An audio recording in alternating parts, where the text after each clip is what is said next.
Hey guys.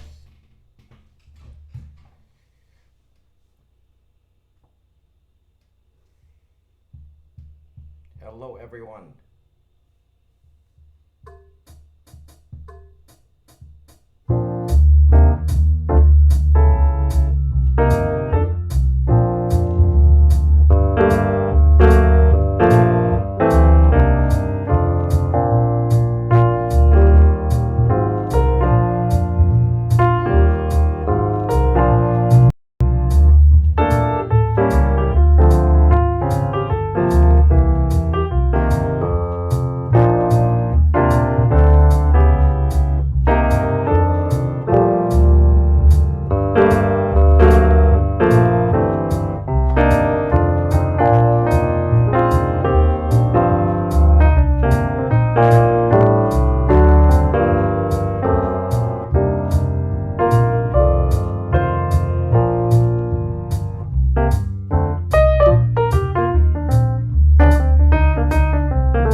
Welcome, my friends. Welcome.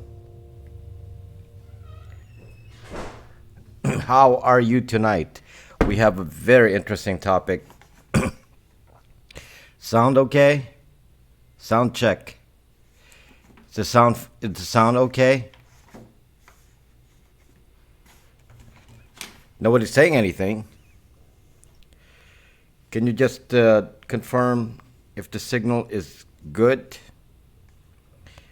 Not a single comment on the signal. Uh, no, I don't have a cold, but I start to sneeze. Sounds zucking good. Yep. Okay. Welcome, my friends, and there's a lot to learn today. Hello, Deanna. S. Monroe, thank you for sharing on Twitter. Yeah, I just suddenly got, I started sneezing the moment I started the broadcast. I don't know why. Maybe there's dust on the piano. Big topic today, and it's kind of difficult and complex, but you will definitely You almost have to stay for the whole thing here. This is not something you can pick up in a few minutes. This is very important information. This is not something you'll be able to pick up in a few minutes. I'm telling you right now. There's so many different things, and most people don't understand. Can somebody confirm that I'm not losing connection? I'm not losing connection. So your problem is only on Periscope. I'm not. Everything is good here. I'm monitoring it right here. Everything is cool on my end. So, yep. Okay. So it's a Periscope specific issue. Zucking fine. Thank you, Greek God. Thank you. Okay. Let me see. I'm not. I was not monitoring.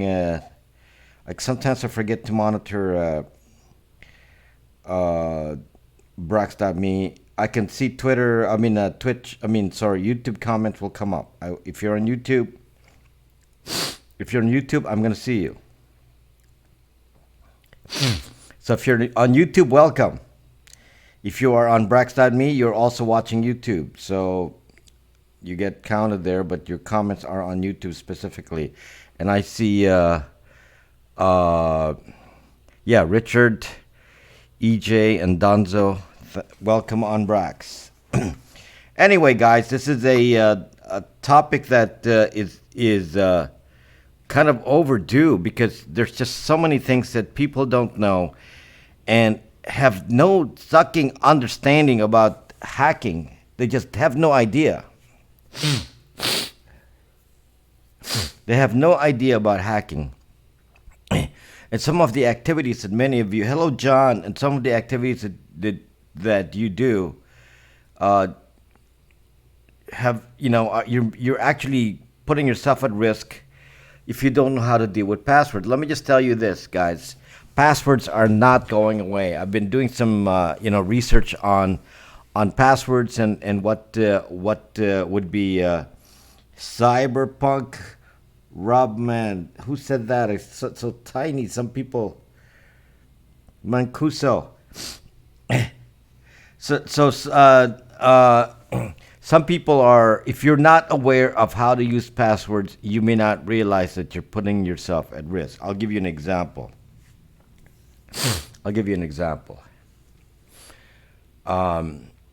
Wi-Fi. Let's start with Wi-Fi. Maybe the least important one. So we'll start with the most basic one. We'll leave the important ones for later. So let's start with Wi-Fi. Do you ever use a Wi-Fi? Hope not, but do you ever use a Wi-Fi password that you use for something else that's not Wi-Fi?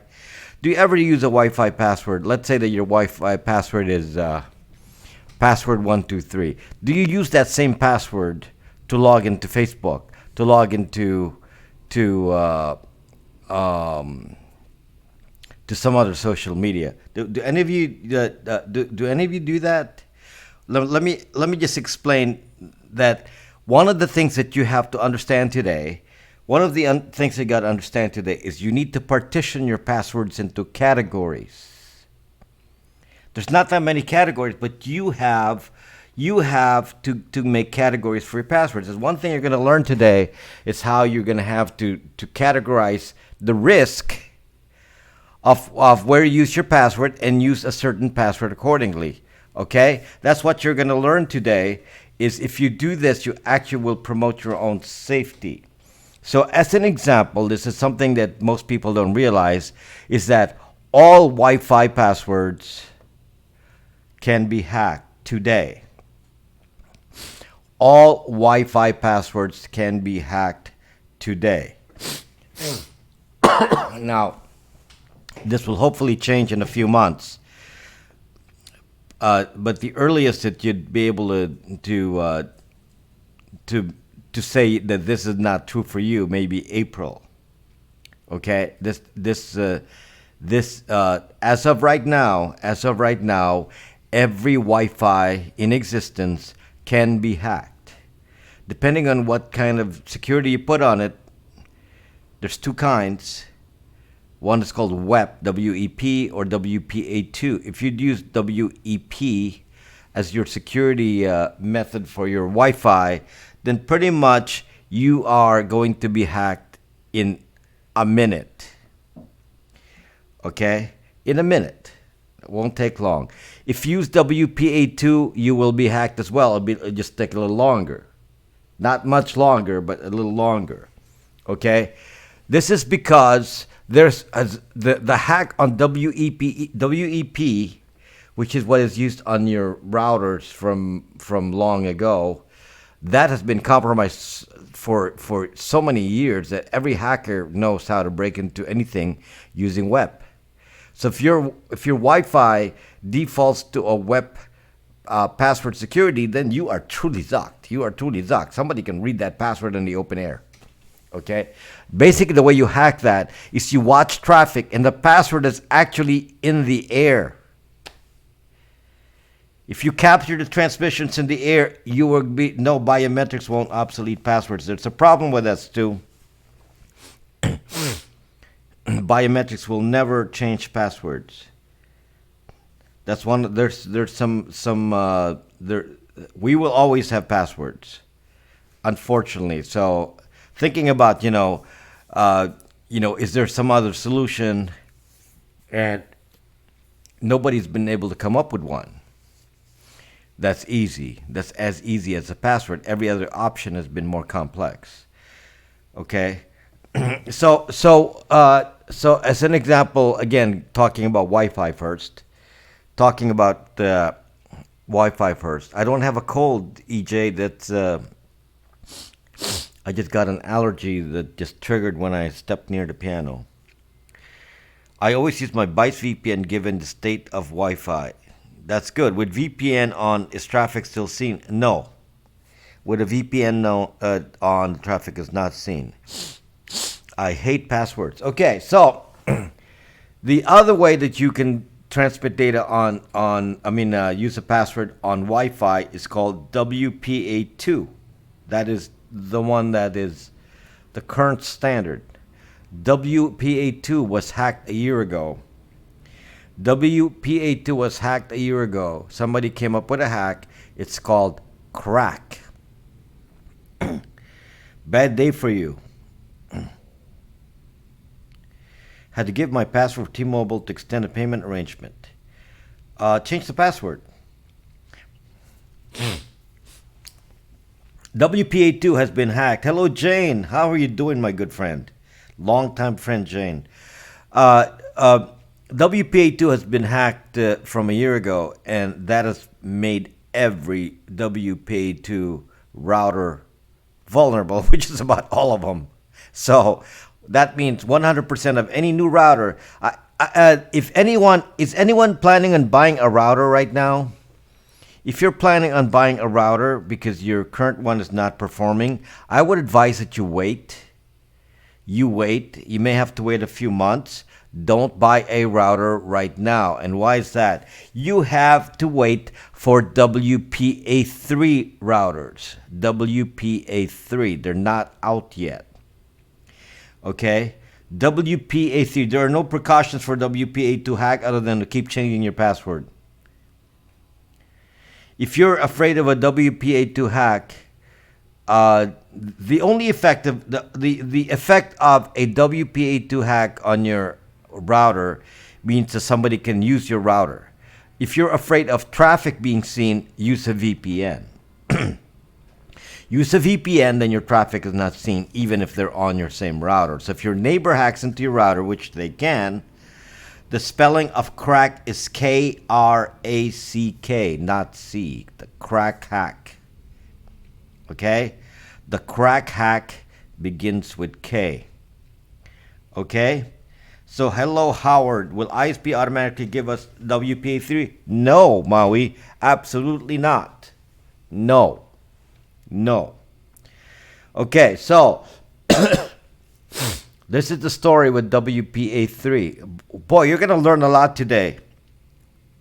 You're going to learn. There's a lot you don't know. This is amazing that so much stuff with passwords are going to have to be discussed tonight. There's so many details and you don't know anything. There's just so much, okay? So back to the crack hack. So a year ago, there was I think it was a year ago. I'm losing my sense of time here. But a year ago, there was a hack on WPA2, and I was telling you about it here on Periscope, about the fact that using the crack hack with a K, you can now break into WPA2, which was thought to be secure. It's actually not secure. Let me just tell you this. Even before, WPA2 was never secure. However, the new hack makes them get it so much faster. There are many ways to break WPA2, which, if you have a simple password, it could take a day. If you have a complex password, it might take a week to break it. Okay? You can break it using brute force. Now, this is part of what we're going to learn tonight. It's why certain things can be brute force and why certain things cannot be brute forced. Okay? And this is one thing that's bad with Wi-Fi design. Wi-Fi design assumes that you're going to the Wi-Fi, you connect, you disconnect, you connect, you disconnect. So a lot of times they expect people to be validating a login constantly. In fact, it's in every packet. Every packet is sent, you're actually constantly logging in. Every time you send a stream of data, you have to connect. The password is, the token for the password is included in the transmission, and so you're being validated at every transmission. And the reason for this is you could be, if you're in a hive or a office where there are multiple Wi-Fis, and you are walking around, and you may be switching Wi-Fis as you're walking around. You're walking to a different access point.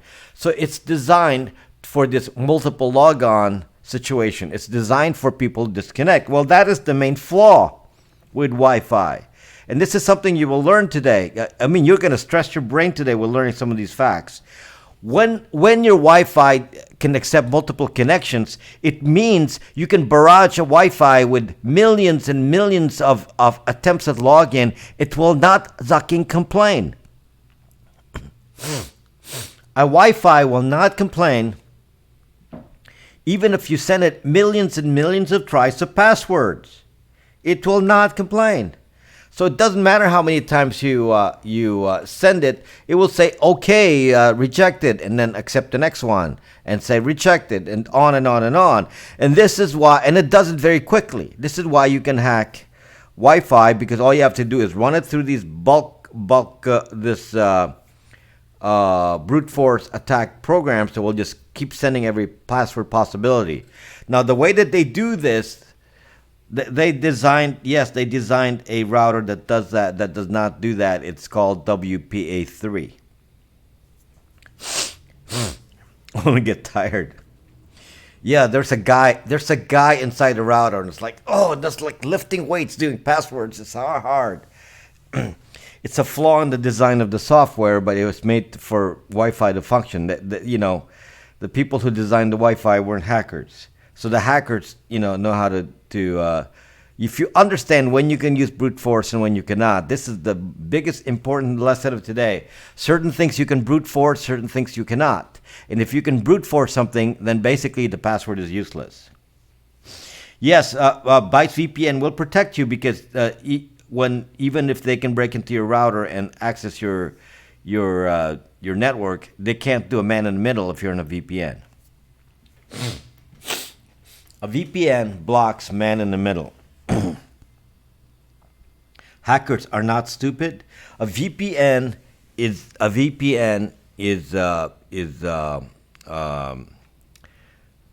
blocks the possibility of a man in the middle doing any damage. The only thing that a person who breaks into your router, like a neighbor, has to be somebody close by. So typically it's a neighbor. So if somebody breaks into your router and is there constantly using it, they're just using your bandwidth. They're just using your... Yes, please buy bytesvpn.com. Yes, there is no protection for WPA3, for WPA2 at the moment. There is none. So what happens if your neighbor or somebody nearby, somebody sitting in a car with a... where's my dongle? Goodness, I put my dongle away. If they have a dongle, they point it at your Wi-Fi, they can attack you remotely sitting in the car, except they might have to sit in the car for hours. So that's why, typically it has to be somebody near you, because they may have to do the hack over several days. Okay, so that's why it's not something that I expect some random person to do. But it can be 2 steps. Step 1, get the password. Step 2, come in now and do a man in the middle and go check out what you do on your ducking network. Okay, so that's one issue. If you're worried about that and you don't have any way of protecting at the moment, well, change your password. Okay, change your password, and we'll get into what kind of ways you should, how you should form your password. Let's do that later. Because again, it depends on what we're dealing with here. Okay, so some of you are saying, well, I'll use a 100-character password. Well, many systems will not accept 100 characters. So you changed your passwords back in 2012. You shouldn't brute force your toaster. Can't you get into iPhone through Siri and setting? Yeah, sometimes you can do that. Besides neighbor with dongle, who can hack? Of your router. Those are the 2 probable situations with a router at home. There can be a situation where I can leave a device near you and leave. For example, I can put a battery-operated Raspberry Pi that can do what do you call this? Brute force. Leave it in your garbage can, and then come back for it in a week and see if it got your password. I can do that. Okay, so there are ways but I mean, you'd have to. That's quite a bit of an investment in time, so you don't think of that as being likely unless you're subject to investigation. So normally I wouldn't expect that, but having a man in the middle at your house is just one of the possibilities. One of the reasons you have a VPN is a man in the middle can occur elsewhere, not just in your home. Okay? My son has a Raspberry Pi. I've actually theorized this. What if I want to do corporate espionage? How would I do it? Oh, so easy. My gosh. So easy. Oh, my gosh. Okay. Tell you how to do corporate espionage. I mean, this is kind of fun. You get a Raspberry Pi. You get a Raspberry Pi, which is, $35. Pre-configure with power supply and all this. Figure $70, okay, with a nice case. But it's throwaway, so you don't really need the case. Okay, I'm gonna put it in a garbage bag or something. Then you visit somebody's office in some corporation, and then you start to think, what's handy? Can I plug it into an Ethernet port? So you plug in the Raspberry Pi into an Ethernet port, and you leave it. And if it's in a hidden corner, they're not even going to know it's there. It could stay there for a very, very long time. If you actually get access to a computer room with a lot of computers, you can actually put a label on it, say, do not touch. You can, but you might, I might go on the Bragg app and watch you a bit. Put do not touch on it. And plug it in. This is very, very common. And then nobody will touch it. And it's connected to the Wi-Fi, and it'll be, and what's in the Raspberry Pi? Well, you can load Kali on it and load Wireshark, and then look for keywords such as passwords and things like that, and then send it to your computer elsewhere, remotely. You can also remote control it with some remote control software, so you can actually manipulate it on the network itself. There are many things I can do if I have a Raspberry Pi and plug it into the network. Now, in a home case, since they can't get into your house and plug it into your network, in a home case, they can't plug it in unless it's your ex. You have an ex that has access. Yes, your ex can do that. Yes, most employees, trust me, Maui, I know. So, TCP dump on a Raspberry Pi, yes. So you don't even have to dump. You can just do filter for keywords, and then send only the filtered data, not everything, because it's too massive to do dumping every kind of traffic. So you just search for keywords, and if you find the keywords, send it over to your other location.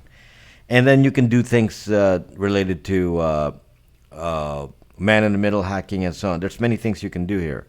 Okay, so anyway, you make I'm making you think of bad things. Fortunately, Richard, you don't know how to do this. It takes a bit of expertise to do. You're my Raspberry Pi.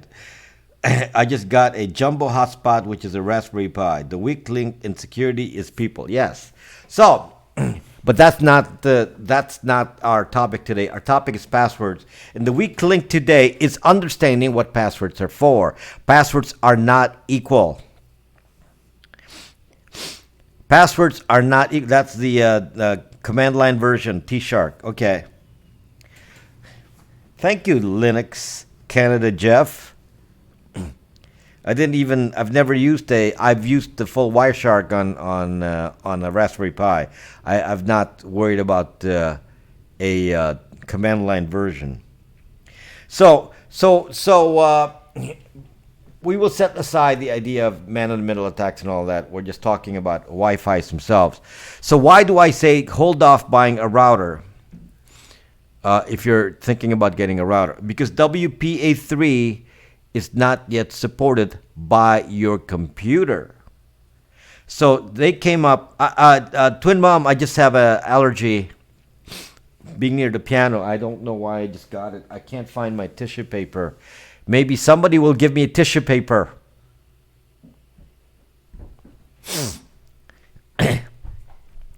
But passwords aren't people. Attack the people before you attack the network. Smart man, Dark Moon. Is your name Kevin Mitnick? Are you Kevin Mitnick? Are you in Los Angeles? I am not sick. I am not sick. I just don't want to leave the broadcast just to get tissue paper. Okay, nope. Shh, yes, Kevin Mitnick. Yes, that's Kevin Mitnick right there with us. Of course, he'll never admit he's Kevin Mitnick. Use your sleeve.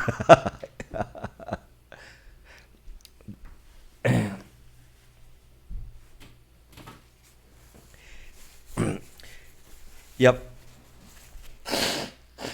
Sorry. Nothing more than an allergy. So anyway. So back to what I'm talking about. So the reason you cannot use WPA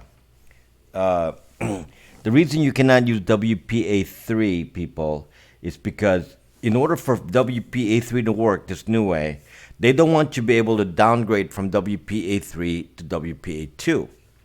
Because if so, the hacker will simply say, oh, you're in WPA3? Then I'm going to force a downgrade so it responds to WPA2, and there you go.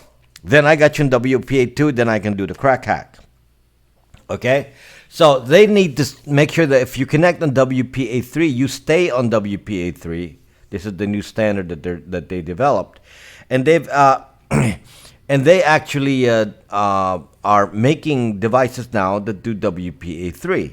Unfortunately, there are no clients that support WPA3. Clients meaning your computers don't support WPA3 because Linux, Windows, Mac don't support WPA3 yet.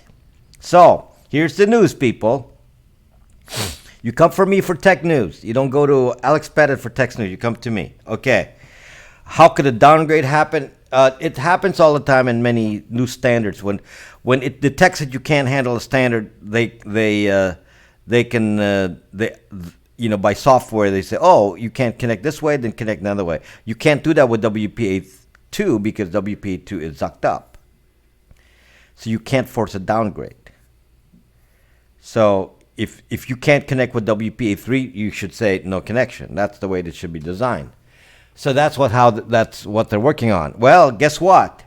Windows is testing it right now. It's on the beta of Windows 10, the next release of Windows 10. It's in beta, but it's not going to be available till April.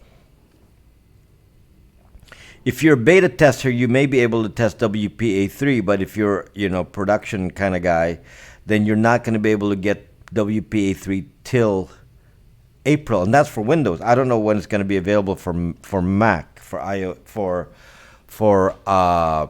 Mac OS X. I don't know when it's going to be available for Android. I have no idea when it's going to be available for for iOS. So these are all unknown right now. So because they're not pre-announcing this, so we don't really know when we're going to need. Apparently, you don't need a new chip necessarily. It's software.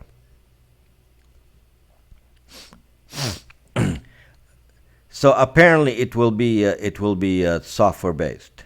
The main thing that it has to have is the software on the on the unit itself.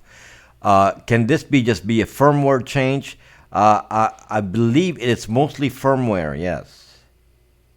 So it may be possible to upgrade some certain types of routers may be upgradable to WPA3, but I'm not certain of this. There's not really a lot of detail on this, so I can't tell you. One of the issues is this downgrading issue, and I don't know how to handle that. Okay, so the standard for WPA3 was decided on some months back, but the production hasn't happened yet. No, hey, I had no idea when it's. The only one that I know about for sure is that, yeah, and this is a recent news that just came out, that Windows will support WPA3 in April. So in order for this to work, all of your devices have to use WPA3. At the moment, you're all hackable. Okay, you're all hackable. So solution: use a VPN. Okay. Okay. So an update for operating system and maybe a new router. Maybe, we don't know yet. That's why I would hold off on buying a router because and I know, John, you just bought a router because the question is it upgradable to the new to the new software? One of the reasons you cannot upgrade an old router is maybe there isn't enough space in the memory of the router to accept new firmware. If they have to rewrite the firmware and it's larger than the original capacity of the router, you may not be able to update the software. Okay? So buy routers at Costco, return at any time. Wonder if they have a hack on there. So that's the password issue with Wi-Fi. So any Wi-Fi can be broken with brute force. I explained to you why, because current Wi-Fi design, Wi-Fi router design can accept millions and millions of tries of passwords, and it doesn't complain about it until the WPA3 standard is in effect. Then this is the case with all routers. Plus the fact that WPA2 hack has made that even more WPA2 hack has made it even more even much faster to hack it. What would take a week may only take a couple hours to hack. In the old days, might take a week to hack like a long password. It won't take long now because they can actually get the data about the password from your transmissions itself. They have a way to decode your transmission and extract the password from the transmission. That's what crack is. So it's very, very dangerous. Okay, so this is probably stuff that you did not know. I want to make sure that you learn about things you did not know, and you will know it today. Okay, notice I'm not even worried about bringing up the squash. I want to just see what the actual numbers are without the squash, because this is a important topic, very, very important topic. Okay, now switch gears. Switch gears again. Good morning, Stretch ZZZ. Where's the coffee? Goodness, I have a problem with reading the name of the person making the comment there. It's in blue. Can you type your name there on YouTube? I can't read your name. It's like in an apartment block, somebody could set up a Raspberry Pi to hack all. You don't need to have a Raspberry Pi to hack an apartment block. You just use a computer and attack it directly. The only reason I mentioned a Raspberry Pi is you can leave it there for cheap and then go home. If you're in an apartment complex, yes, anyone with access to can hack, multiple floors. Yes, For example, in my area here, I'm not in an apartment complex. I'm not in an apartment complex, but I have the visibility to about 2 dozen networks right here. So in theory, I can hack 2 dozen networks in my area without even leaving my house. Okay, especially if I have a dongle, I can hack in theory 2 dozen. Some are commercial, some are personal. The commercial ones are further away. The residential ones are closer. Man, nothing but apartment complexes by me. Yeah, so you are extremely vulnerable with this. Anyone in an apartment. If you have a house, a separation may prevent it, but again, if you have a dongle, you can reach up to half a mile. So, in my case, without a dongle, I can access 24 Wi-Fi's. I'm a dense area of the city.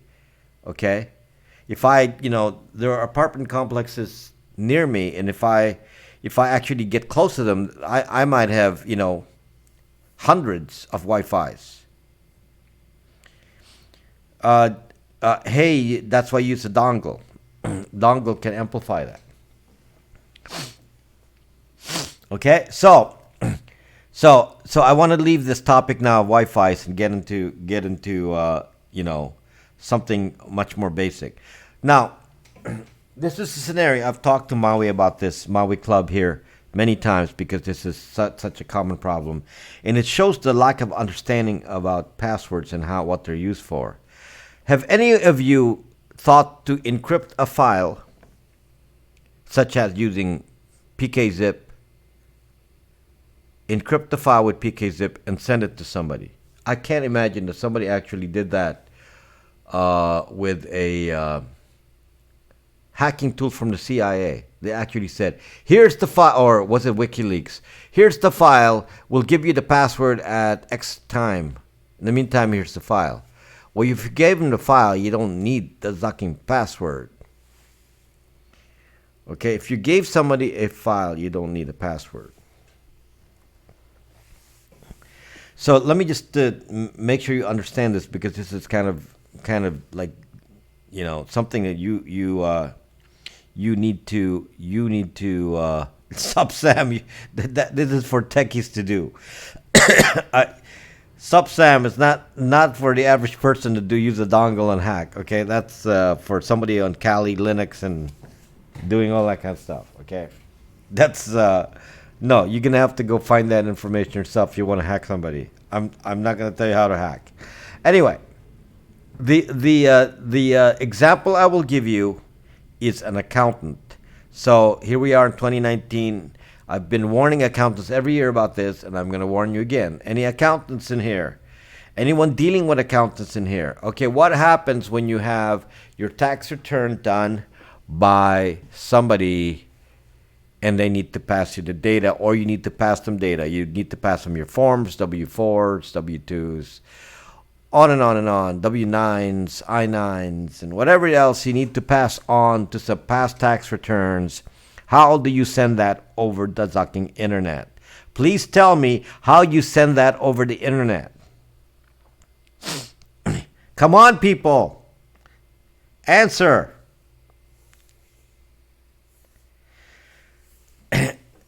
Whereas fax may seem like a good way, it's so inconvenient because, you have no way for them to electronically put into their filing system.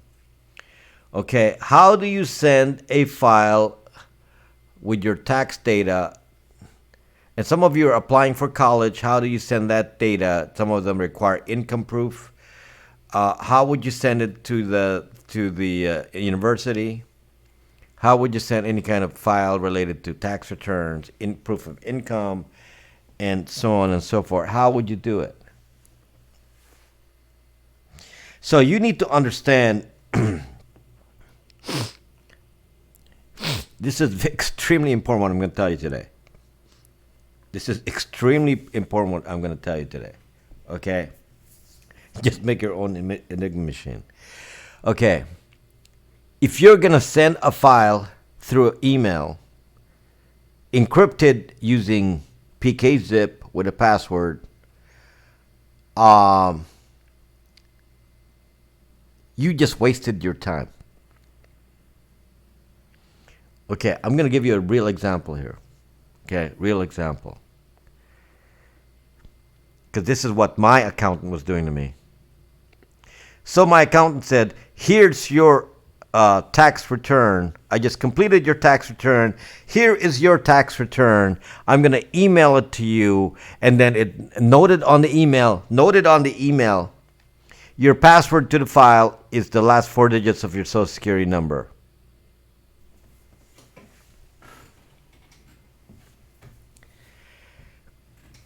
This just shows you, if you don't understand how passwords work, you are truly zucked. Truly zucked. Okay? Okay, think about what I just said. This is a very common understanding of passwords for most people. I'm going to send you a file on email. This is just wrong on so many levels. I'm going to send you a file on email, and I'm going to encrypt it in a zip file. And the password is the last 4 digits of your Social Security number. And you think that's going to be safe. Okay, now, let's analyze this on multiple levels and see how this is so zucked up. So zucked up. You might as well just send the file out in the open. Don't even waste your time putting a password on there, because you've just revealed my tax return. Any accountants here? If you're not listening to me, you are so zucked up, you don't even know it. My gosh, something very basic. Some of you sending files to universities, like I said. Some of you sending this kind of data to friends, like copies of checks, and any kind of data that you say, okay, I'll pass it to you on Facebook.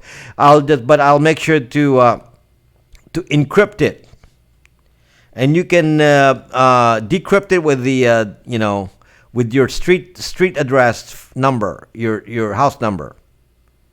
Okay? First of all, point number 1. If you email anything, you might as well just post it on Zucking Twitter. If you email anything, you might as well post it on Twitter. There's so many places where this is being read. All email is read. All email is not encrypted. There is no such thing as encrypting the email, and certainly not the attachment.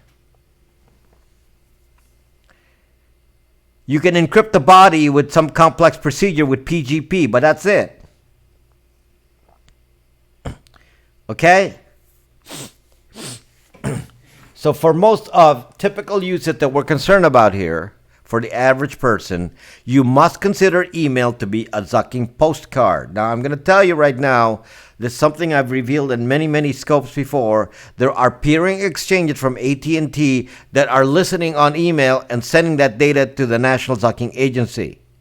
So if you're going to say, I'm going to encrypt I'm Ron Waxman, I'm going to send you a dick pic and I'm going to encrypt it. I'm going to encrypt it. And the password, I will announce my password on Periscope. Okay, making a joke for Ron here. But if you do something like that, it doesn't matter if nobody knows the password. I can break that extremely easily. Okay?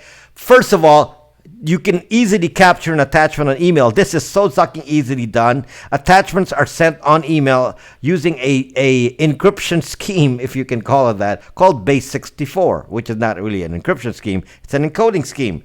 Base64. So if I see traffic and I see Base64 traffic, it's an attachment on the email. I strip off the Base64. I say, okay, it's a Base64 zip file. It actually will say it's a zip file. Okay, I got it. It's a zip file. Capture that data, store it into the file. I got the zip file now. Now what? What do I do with this? Okay, so I unzip it and it says enter the password. Well, for goodness sakes, password is last 4 digits of your Social Security number. How many attempts do I need to make to do the last 4 digits of the Social Security number? How many attempts do I have to make? Well, people, 4 digits. Digits only. Therefore, there are only 9,999 times I will get it. How long do it takes to plug in 9,999 times if you have a program to do it. A millisecond? For goodness sakes, it will be unzipped in milliseconds. You might as well not have the password. Okay, how about this? How about this? The password is not the last 4 digits of your social security number. We want it to be more secure. We want your password to be your full social security number. Well, Mr. Idiot Accountant, that doesn't get you any better security, because now that's just simply 9 million. How many digits is that? 999 million attempts. Well, that will take seconds. Count it out from 1 to 999 million. That's not going to take long. You'd run a bulk program. Where's Wee Fu Ken? He does this all the time. Run a bulk program to do a bulk unzip and trying out every single bulk password.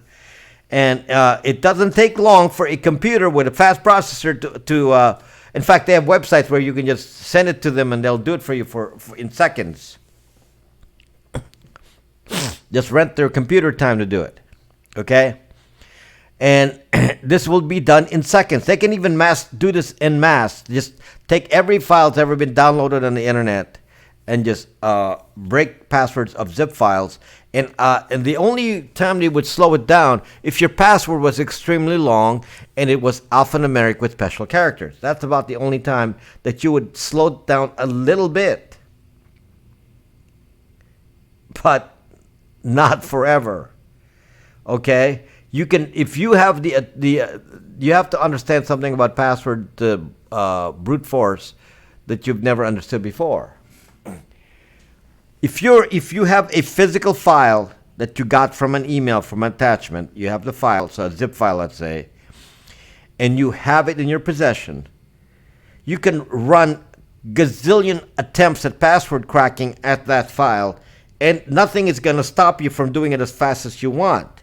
So a fast computer can process and send, as many tries of passwords as you want, and it can easily go through millions and millions of hundreds of millions of options, in a short amount of time, like an hour. Hundreds of millions. In order to stifle that a little bit, you say, okay, I'm going to use a long password. Maybe it's 15 digits, which is long, okay? And it's going to be alphanumeric and all that. Well, it doesn't matter. I'll be able to break that. It might just take a little longer. It might take a few days, a couple of days, maybe a day. Depends on how the password is constructed, okay? Or it can take a few minutes. Again, depending on how the zip nerds have functioned, that after every wrong type pattern you need to wait. There you go. There you go. Can you, for those on YouTube, do me a favor and type your name underneath your post so I can see. It's in blue. It's really zucked up. I can't read the name of the person doing the comment on YouTube. That is exactly the problem with unzipping a zip file. There is no delay. Now, let's compare this to online websites. Let's say you're trying to break into Brax.me, or okay, let's say Facebook. You're trying to enter Facebook. This is why you cannot brute force a online site. You cannot. Okay, why? Because you can only get so many attempts. They stop you at, like, say 10. If you put 10 attempts, they stop and say, nope, can't do that. And they put a delay in there so that every attempt takes so much time. Even if you automate it on Facebook or Brax.me or any website, it can't, Twitter, it can't, there's a delay in there. There's a built-in delay, so you can't like brute force many numbers. So if there's a delay that's equal to like human time to go enter it, a machine can't go in there and try so many possibilities. And if you stop at 10 bad tries, you're done. This is why that we define brute force. Brute force is trying every possible letter and combination. Brute force is a way of attacking a password by saying, let's start with number, so from 1 to however many numbers there are, and then let's start with putting alphabetical characters only. Then let's start with a lowercase, uppercase, lowercase only, uppercase only, and trying every letter, A to Z, A to Z, A to Z on each letter, and basically look at every possible combination of characters until you arrive at the answer. That is called brute force. This is just one of the techniques used to break passwords. That is not the only way. That is the last resort way is brute force. If you can be broken with brute force, then it's not it's we don't need to waste time doing anything else, because if you're brute force, if you're vulnerable to brute force, then you're done. You're pretty much done. I mean, what else do we need to worry about? But there are so many other ways. It's called rainbow tables. Okay, and that's you can attack passwords using rainbow tables, and this is something we're going to talk about a little later. Okay, and you got to break down the argument for this. So the way you fight brute force is by making passwords long. There are limits to what long is because it's inconvenient. Long means certain websites don't accept so many digits. Some of you will say, well, I type in 100 characters. Well, not every website will accept 100 characters. Also, try typing 100 characters in mobile. You will be there forever. There's no one single bottom line, Vegas. If you want a quick answer, you can leave now, because, I mean, there's so many things to learn here. Okay? I'm sorry, Vegas. There's not one fixed answer. There's many. By alerting you to each issue, then I will give you solutions per problem. So the solution to one specific attack, which is a brute force attack, is length. Multi-factor authentication may also screw you up. So don't talk about things I haven't talked about yet. So it may screw you up. Okay? If you want to be protected, don't send a file. Don't ever send a file on the internet as an attachment. Now, believe it or not, there's an easy way to send a file on the internet that is not hackable in this kind of means. How? Use BraxMe. There it is. I made one. BraxMe. Send the file on BraxMe, encrypted. Send a message in Brax. Here's the file. They just download it. There's no encryption, decryption. That's it. You can't brute force your password on BraxMe. There's no way to do that. If you do end-to-end encryption, there's no way for us to know what the password is, so somebody can't come to us and say what it is. And the files themselves are encrypted on several layers, and also encrypted at Amazon. So that way, then there's no way to do it, because there's no quick way to run any kind of brute force. So brute force is eliminated by solutions that do like BraxMe, sending files on BraxMe. BraxMe is a social media platform, but it has the ability to encrypt everything that you do. Since it's the best way to send it, so when I talk to my accountant, I say, accountant, Zucking accountant, do not ever send me a Zucking file unless you use BraxMe. And my accountant has to relearn BraxMe every year, but I said, Zuck, I pay you money. Don't compromise my safety. So he uses BraxMe to send me a file. Every year he has to learn how to use it again, because I'm the only client he uses it with. Well,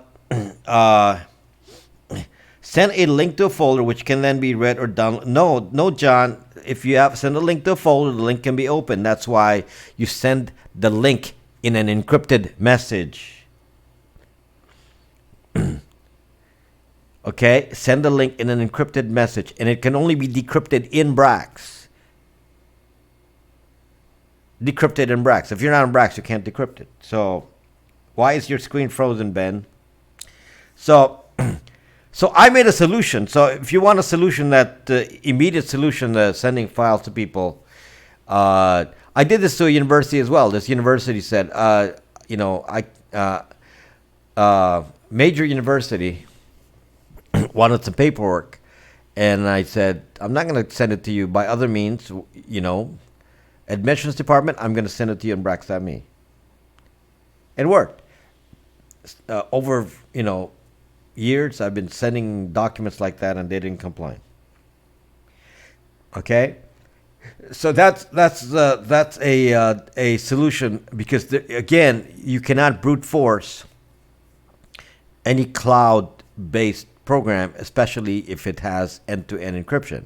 You can't brute force it, because the app will stop and say, "Hey, we got only 10 attempts," and then after the 10 attempts, then you have to do reset password reset and other things. Okay, so it will block you out and time you out and so on, and then you're gonna have to follow a procedure to get back in. So that's one of the solutions, is to use other kinds of apps. Do not send email. Email is extremely unsafe. It's amazing I built this app and nobody ever, you know, cares to use it. It's just amazing. And I think it's because nobody understands what I'm talking about. Periscope just crashed on me here. Sorry. I got to go back in. Periscope just crashed. I was crashed by Periscope. I'm going to have to go back in again here. Find myself. Find my broadcast. There it is. And now, okay. So found my broadcast. I got crashed by Periscope. Okay. Yes, OBS is still running, but my I understand what you're talking about. Okay, Deanna. Okay, how are you, Deanna? So anyway, so files sent by accountants, files you send, there's almost no way to do it. If you think there's a way to send a secure file by email, I don't think it's possible. So when you're dealing with insurance companies now and so on, they send you a document, and then you know, typically with a link to something, and then you have to authenticate it separately. And that's the way, kind of like the way Brax works.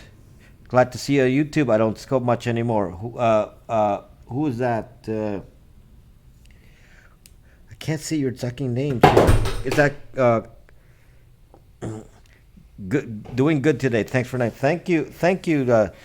That's excellent, Deanna. Okay, I dropped my phone, so now I gotta go use my foot to get my phone in here, so that I don't disappear from the screen. Okay, got it. Okay, so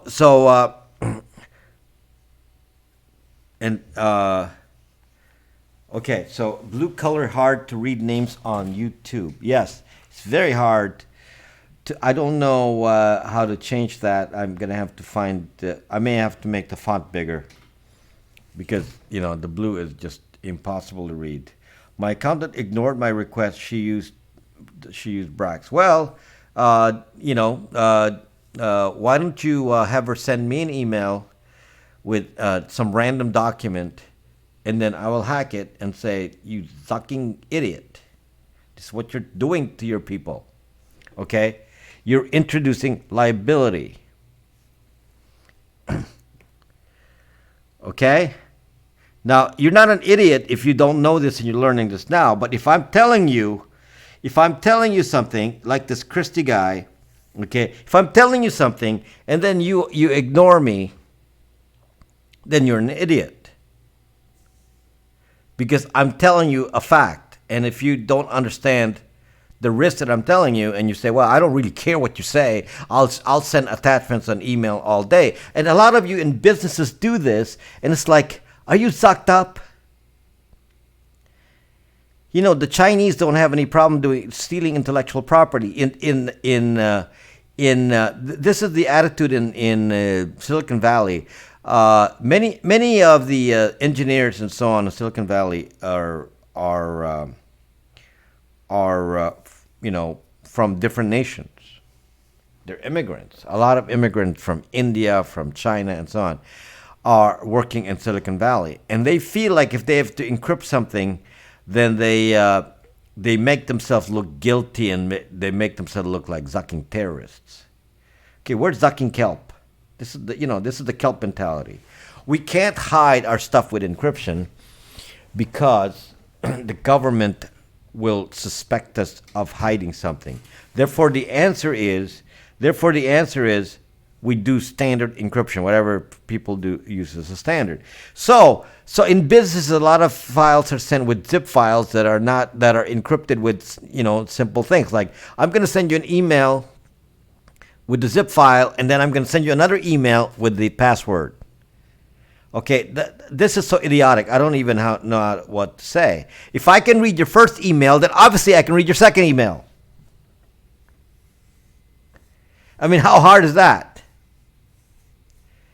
Okay, including passwords in email, either in a secondary email or whatever. I mean, come on. You can trick me a little bit here by sending an email on a different email address. But then I'd have to hack the person who's receiving it, and I can hack them on that end. But that may be a little bit, a tiny bit safer. But it doesn't really matter because there is no way you can stop a file that is attached with a password from being bulk, brute force, decrypted. There is no way. There is no way that you can encrypt something with AES 256 as an attachment and have it be unbreakable. It can be broken. Greek God, what did I just say? There is no way for a file to be sent as an attachment and have it not broken, because then you can brute force it with no time limit. I can send millions of tries in a second. The only solution is to use protected environments that prevent a brute force, such as a Braxme kind of platform. What about if the zip file is, what did I just say? Fresh inverse smoke? You just walked in, so I'm going to repeat it again. You cannot encrypt any zucking file with zip and have it be unbreakable. Impossible. Any zip file can be broken. It's just a matter of how much time you're going to give it. Can it be broken in milliseconds, a few seconds, or an hour? That's about it. That's about the most you can do. Maybe if you pick the password like extremely long, like, 100-digit password, might slow them down a little bit. There is no way. So I'm telling you right now, if you're sending any kind of zip file and you password protect it, you're wasting your time. Who are you protecting against? Kiddies. Okay? Maybe an 8-year-old can't hack that.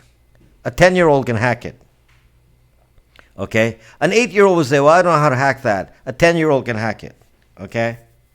So yes, there is no way, I can't imagine any way you can encrypt a file that cannot be broken, and it's not going to take forever to do it. It'll be very, very fast. Okay? So that's the problem with these techniques. It's just, you got to introduce a way to slow down the decryption. And you can only do that on these remote devices or websites where you can slow down the brute force. Okay, now let's skip the brute force now and tell you some of the other ways that you can break passwords. So if I go into a website, into a zip file, and I can use brute force, it will take me a short amount of time to do brute force. I'll just do brute force because it's 100%. Okay, but what about something that you have a time crunch and the password is, I'm going to do this. I'm going to do brute force only if I fail on the other technique called rainbow tables. Okay, so let me just explain what this is. Hackers have known that people use the same passwords over and over. Password 123, ASDFGHIKL, ZXCV, the thing that's on the QWERTY keyboard. QAZWSX, all these little, you know, or whatever 123, or your birth date, or these kinds of things are very, very admin 123, admin 1, admin 2, admin 55, whatever. All of this are very suspect methods of doing passwords. So how do they break that? How do the hackers break that? Well, they found out a way that in order to break this easily, they do it by doing social engineering. So all they did was say, let's find out people's passwords currently, so we have a clue from the AI point of view what they actually use. Let's not imagine what passwords they might come up with. Let's look and see what they have. And this is so easily done now because of the hacks that have occurred. So the hack on Equifax, the hack on Adobe, the hack on LinkedIn, all these prior hacks have occurred. They have a list of Zucking passwords. If they have a list of Zucking passwords, they can look for patterns. Any repeats, any passwords that are common, any passwords that seem to be more used than others, and let's modify and create patterns for that. And let's create a password file with all the options that we think are very, very common. So they'll make a file with a few million, a few million combinations in there of common passwords. Well, if you have a few million combinations of passwords, that will be faster than doing brute force. You can pass a few million, even if it's 100 million combinations, and most of these password lists are not that big. They may only have 1 million on there. But if you have a password combination list of 100 million possible passwords, chances are you will hit somebody. I'm not sick, fresh. I just got a allergy when I stepped near the piano for some reason. Okay, so you can what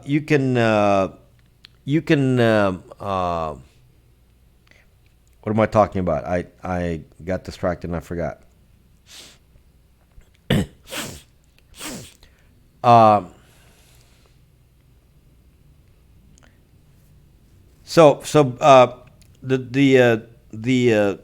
password list can then be passed to whatever you're trying to break, and then it will try the password list first, because it'll be faster than doing brute force. So trying out 100 million combinations of password based on what's been used in real life with a few minor variations. For example, capitalize the first letter, uncapitalize the first letter, capitalize the second letter, little techniques like that. Put 1, 2, 3 in the end, and all these different combinations. If you try all this, you will break most passwords. Okay? It doesn't take long using this technique. It's faster than brute force. So anytime that you're going to have a brute force attempt, they're going to use these password lists first. Now, this is not a rainbow table. Rainbow table is a variation on this, which I will explain to you in a second here. So this is kind of a complex topic, and as you can see, it takes quite a bit of time. We've been going over an hour, and I haven't even gone far here. Okay, this is one of the. I'm going to talk about websites. I'm going to switch gear for a moment and talk about websites and website passwords, because they're going to connect to what I'm going to talk about here with rainbow tables. Hello, too late for love, Rob. So you go to ZuckBook. You log into ZuckBook, and you type in your email address on ZuckBook, and then it asks for your password. Okay, the way that any modern person involved with security who knows some basic thing about security knows that you cannot store the password directly in your database. So you can't say, let's say my password is password123. So I log in johnsmith@gmail.com. I log into Facebook, and my password is password123. Okay. Now I can't. Most big companies know that you can't just take the password you typed in and save it on the database as password 123, because somebody just can download or hack that database and see everyone's password. Now, let's just assume for the moment that they do not encrypt it. It's kept in the original form, password 123. It's now on the database of Facebook. Okay? Now, what's the danger of that? Well, the danger of that is called password reuse. Most of us use the same password in multiple places. Most of us will use the same password in multiple social media accounts. Therefore, if I work for Facebook and I see that this email uses this password combination, I can probably log into Twitter with the same username and email. Is this not true? What is faster than brute force is the password lists. Creating a password list of common passwords, password list, which will translate into something more complex later on called a rainbow table. Okay, so when you're going into if Facebook didn't care and kept your password in its original form, anyone can hack Facebook and see what your password is and your username and use it to log into your bank and everywhere else, because you tend to use the same password. Because we don't want to remember that many passwords. Okay? This is the, I'm going to tell you this fact that you may not realize, but 10 years ago, practically no one 10 years ago, practically no one encrypted passwords. Very sad. 10 years ago, no one, maybe the government, no one encrypted the passwords, kept out in the open. Oh, they may, hide it a little bit so it's not so obvious. Convert it to hexadecimal, some format that it's not so readable, but it's still the password. 10 years ago. And then somebody said, well, we're going to be hacked if we do this. Okay? So people with passwords from 10 years ago can now take those data of passwords and use it to break and come up with password lists. Okay, so somewhere if you've used a password from 10 years ago, you are totally Zuck. Somebody has that. Okay? In modern day society, they don't do that anymore. We do what is called hashing. Okay? We take the password that you put in, which is password 123, and we hash the password.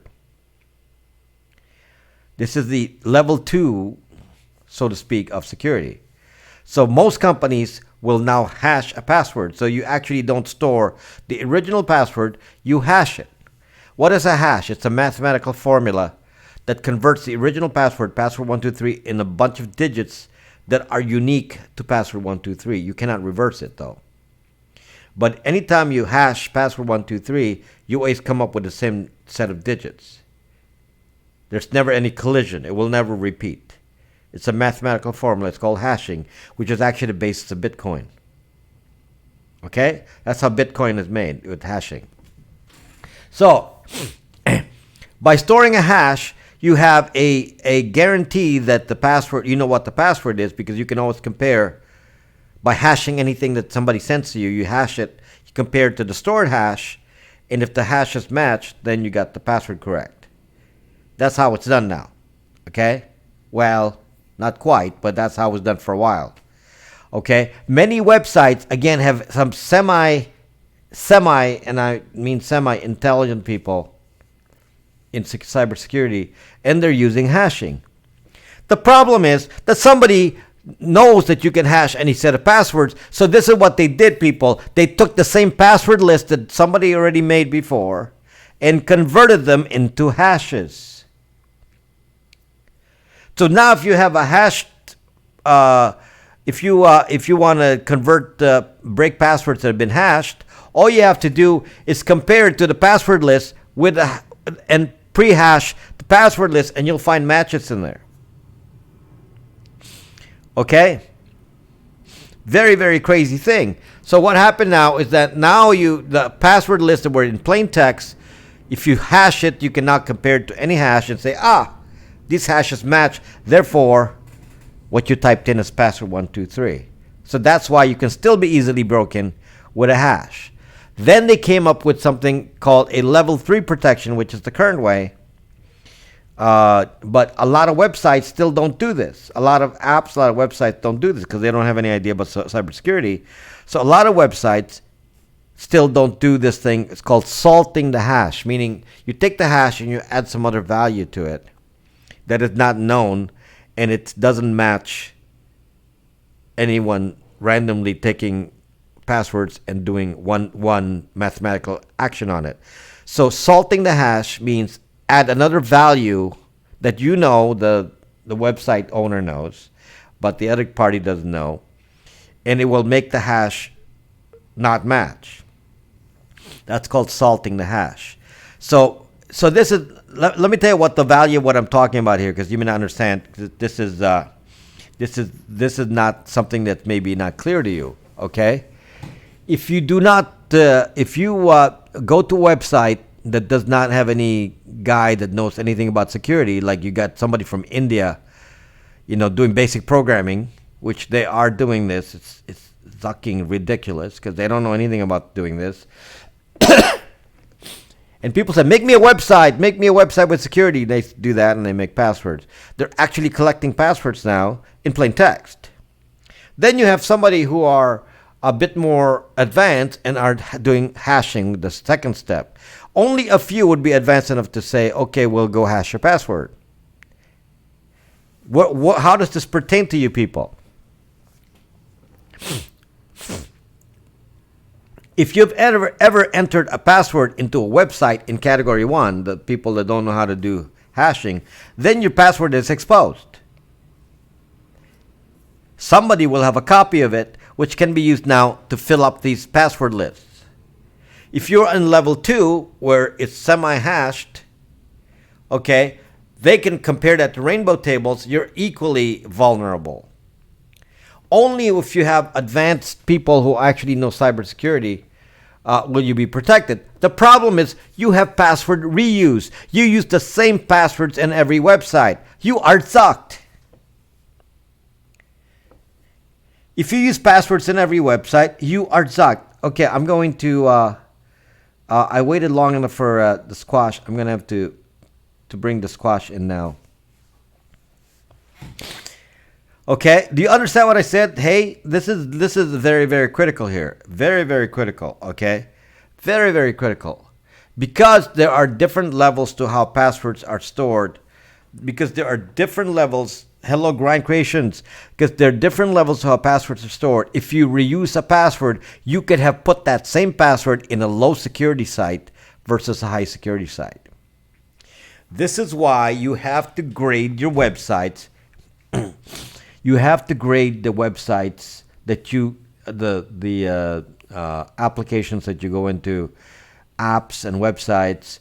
You have to grade the website to decide what kind of password you're going to use on them. If it's a well-known company such as Twitter, Periscope, Facebook, Pinterest, LinkedIn, Microsoft.com, Google, all that, they will use the highest level of security, guaranteed. Okay, so banks will use the same. Every bank will know about this kind of security thing. So every high-level site will protect your password. So those main sites that I just mentioned, any well-known company, and people are in cybersecurity kind of apps like mine, Signal, Telegram, all that, WhatsApp. All of this will always have secure passwords because they understand how that works. Okay? Don't use that same password on a low-level site. So I go sometimes on the internet, and I don't know what the site is, and it's asking me, like a store I've never been to before. Amazon, I can trust that they're not going to do this to my password. But a brand new store that I've never been in before, what password am I going to use there?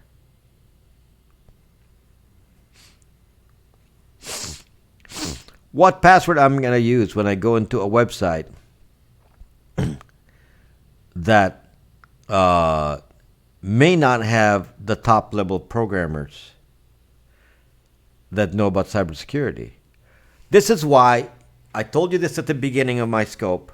You have to keep levels of passwords. Levels of passwords. You need to have a high security password, and for sites that you don't know, use a throwaway password.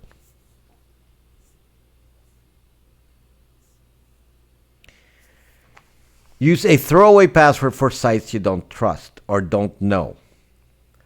That way, if they steal it, they can only go into the unimportant websites. They're not going to be able to access the important websites. This is very important. You don't have to keep changing your password every fucking week unless you hear that somebody hacked that particular website. You don't have to change this every week. This is one of the mistakes that people have made. Some apps like Zencard. Zencard is a e-commerce store, very, very popular. Okay, and Zencard, if you use Zencard, it requires the admin to change passwords every fucking week. It's part of the PCI rules, for stores to change your password every month. Change your passwords every month. Well, cybersecurity people have determined that if you change your password every month, they're just going to put a number at the end. 1, 2, 3, 4, 5, 6, 7, 8. It is useless to change your password every month. No point. No point. Okay? No point. If you know there's a breach, change the password completely. Stop. Make your password semi-long. And by semi-long, it doesn't have to be extremely long for online. For online, 8 digits, 9 digits is good for online because you can't brute force that. You can't brute force 8 digits online. You can only brute force it on a file. I think you should quit Periscope. Why should I quit Periscope? Am I fucking useless? I must be so bad. I must be so bad. I'm so useless, and I need to quit Periscope.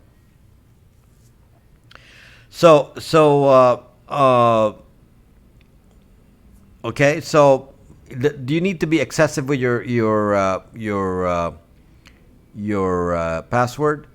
But no. But you have to. You need to distinguish how your passwords are going to be stolen. It's going to be stolen by somebody hacking. For example, if you're on Facebook, LinkedIn, Adobe, Google, and so on, and then Adobe got hacked, well, then you have to understand that Adobe, the hack, got your password. Therefore, you need to change all of the above. You need to change all of these passwords because you have to think where if you've used that password on 5 sites, then those 5 sites have to be changed. Okay? So, but the way that you don't have to keep doing this, because chances are I'm not going to trust some store that I don't even know, some little company is asking me for username password. I don't even trust it even if it's Crate and Barrel or Pottery Barn. Do I really trust them? No, they're zucked up too. Okay? Do I trust them? No. So if it's not one of the upper tier tech companies, especially if it's a small company trying to sell me a product with a store, I'm not going to put a that's why I always use guess. I don't want to use a password on this site. 16-digit password may be a problem because you can't use the same password on multiple sites if it's too long, because many sites will stop at 15.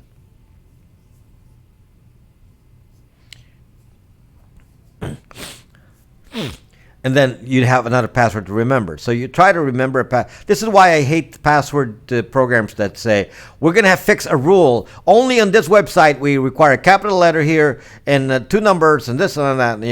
It's some of these rules because then you can't use that password anyplace else. This is why you need to use a password manager. I don't know if you can assume that a 15 can be an average. You may have to go slightly lower than that. Now, let me just tell you a technique that I'm not Zwick. I'm not Zwick. Sweet J verb. I just have allergy. Yes, Deanna, it's really irritating. So What is the average 7-inch? That's the average for me, but I don't know for you. So anyway, the average is the minimum requirement is 8, which for online is okay for online use. But if you want to make it a little bit better, maybe shoot for 10 to 12. Okay. Do you need some really complex password? Well, as it turns out, the longer you go, the simpler the password can be.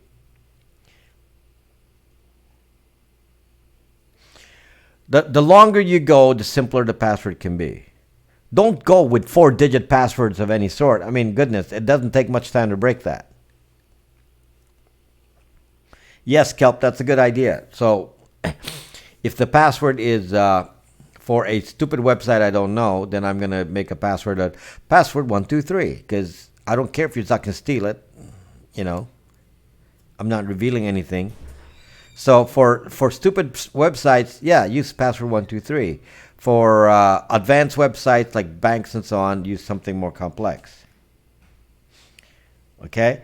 You want to use short or meaningless passwords on sites that you don't really care about if your password is stolen. So you have to make a choice.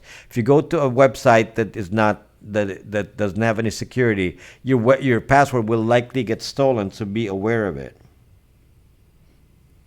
Okay? If your website's going to be stolen, act accordingly, so that you know it's going to be stolen. My favorite password is Braxme123. The best password there is. Braxme123. It's unique. So, grade your website. It's a very important tip tonight. It's not even about how to construct the website, the password. It's about grade your websites and apps and say what level password I'm going to use for this. So come up with, let's say, 4 levels of passwords. I feel like I'm being highly recommended to go change all my... Some of you don't think about what I'm talking about. I'm telling you, if you did not understand what just happened here, if you never thought about this and using the same password everywhere, you've already been compromised. So don't come to me later on and say, somebody hacked my Twitter. Well, Zuck. Okay, the problem with two-factor authentication. Let's talk about two-factor authentication. So a lot of the, when a password gets hacked, it's not that the website in question can be entered, because there may be two-factor authentication. So if somebody stole a password to, let's say, Facebook, and they can use it to go to Twitter and other things, okay, that itself is not it's not an issue if Facebook requires two-factor authentication, because then you have to put the secondary password. But not everything will require two-factor authentication, so they will be able to get into other websites with the same password that you just used. So that's not a good solution. The problem is, hello, No More Hate. I haven't seen you in a while. You disappeared for the holiday, No More Hate. The problem with two-factor authentication is being used against you. Okay? Facebook required you to do two-factor authentication by putting in your phone number. So, okay, do you trust Facebook? Anybody here trust Facebook? So, can you imagine, I was in the middle of the ocean trying to start Periscope, and it was asking me for a CAPTCHA code in the middle of the Zucking Ocean. Zuck you, Periscope. That's right, having fun.